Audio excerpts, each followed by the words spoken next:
Hello, my name is Lisa, this is Where I Sew, and you're very welcome. Today I'm doing a book review, and the book I've chosen to review is, I'm hoping, pertinent to people's needs right now.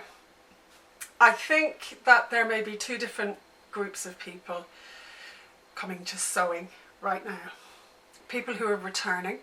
They've gone up into the attic, they've dug out their machine, they've swept everything off the kitchen table, put her down, and they're ready to go. But they maybe need a bit of a brush up with some techniques, and they need a project. On the other hand, there are people who have never sewn before but are interested. They want to learn, they're ready to learn, they've bought a bit of equipment, they need a project. This book, Eveyrday Style by Lotta Jansdottir, is ideal, I think, for if you're in either group. It is what I call these, I think they're called style books. I found this in America about 5-6 years ago when I started sewing. I had been quilting, but I got bored after a while. I wanted something a bit more, you know, a bit more funky monkey, something I could wear, something to really, you know, get my teeth into, not just sort of like sewing straight lines. And how many quilts can you make? I know that's probably a heresy if you're a quilter, but that's how I felt about it. So I found this. I had no idea what I was doing when I got it, but I found her instructions quite good, but I also backed it up with some YouTube videos for some of the skills. The patterns, as is the case with such books, come like this. They are all on great big fold out sheets, and you choose the size you want. You get your pattern making paper, tip it over, draw it out, cut it out, you've got your pattern, and then you cut out your fabric. You're all good to go. Now, if you're not familiar with this, it is going to take you, I'm not going to lie, this is a little bit tricky, but it is a bit like one of those magic eye posters. After a while, it just becomes second nature. You just have to get your eye in. You're going to be down on the floor grappling with it. It's not straightforward, but once you know what you're doing, you're fine. You'll be grand. So there's that if you're not familiar with it. But don't be intimidated. It'll be fine. With that said about the patterns, the sizes on them are quite good. Now, again, for the two different groups, if you're a new sewer, it means that you're not going to have to make any adjustments really, not massive adjustments. If you're a returning sewer and you feel it's not quite right, obviously you've got the skills there to adjust the pattern to your own preferences. I am about 16. I'm 15 inches across my shoulders, which is the spot that causes me the most grief when I'm trying to shop for something in the shops. But everything fits me quite nicely. I don't feel constricted. I can move about. It doesn't grab me too much around here. There's no kind of gapey sagginess. The trousers are probably the only thing that I would say that maybe they're a slim cigarette shape. And they can be they maybe need to be slightly more generous on the thigh. That's probably the only thing. But you can find, once you start, then a little bit further down the line, you can learn how to adjust that. It's not very technical, but you can do that. This is one I made earlier. I've made dozens, I've made loads, but this one, just to give you an example of what the basic tunic shape turns out like on top.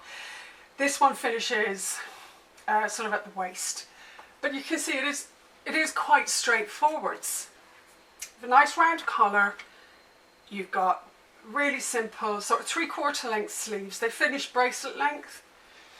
Now, what you learn in this book, if you're a newbie, if you're a starter, are some really good basic skills, and she explains them quite well, I thought.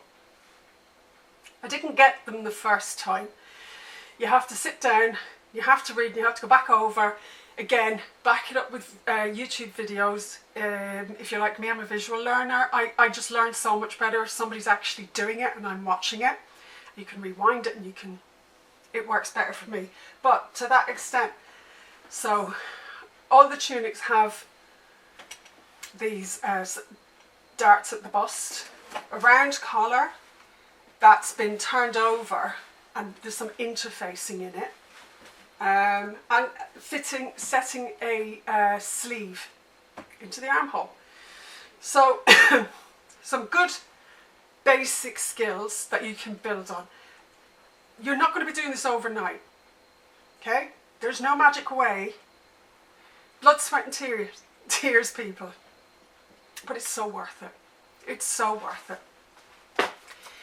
The other fabulous thing about this book is she's got some little side projects. So just say, for instance, you're struggling with something and you're feeling a bit defeated, but you still want to make something.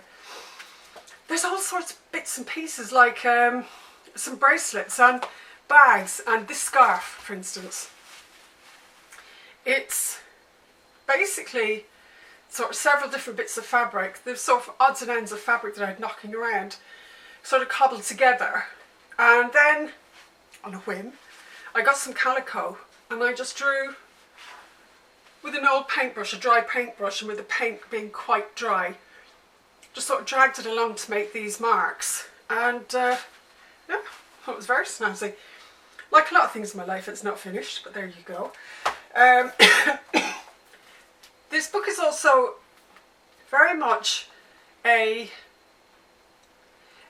journal of her inspirations. She's also a textile designer, so her fabric designs are very, very lovely. They're very delicious, they're very attractive. This, for instance, the fabric here, I loved this. This is what made me fall in love with this, was just this picture on the front.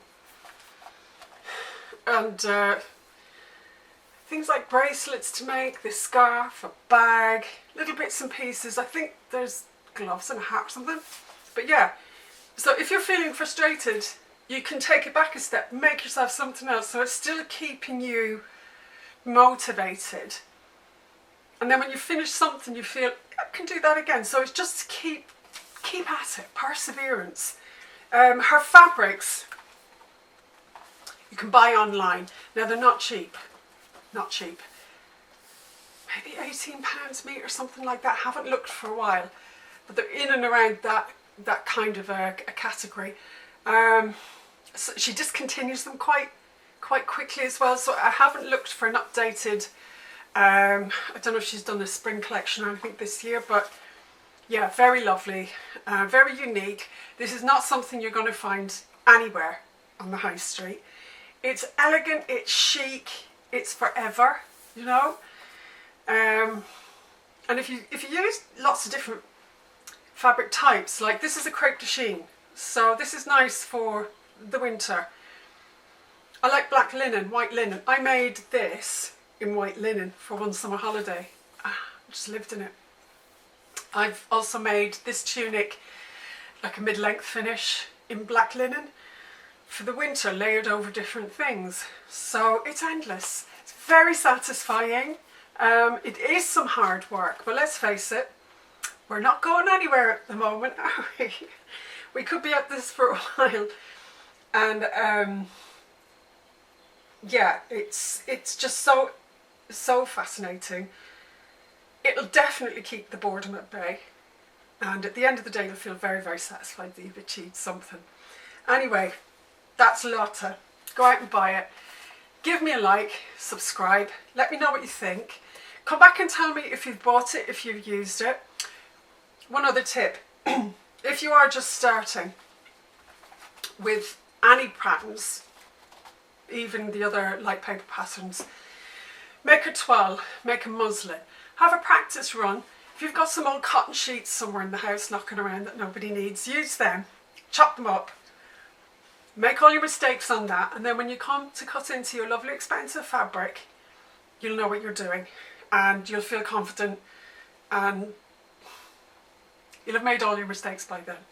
So subscribe, like, ring a bell, do all the rest of it. Stay well, keep sewing, come back and let me know how you get on, and take care. Look forward to seeing you soon. Bye for now.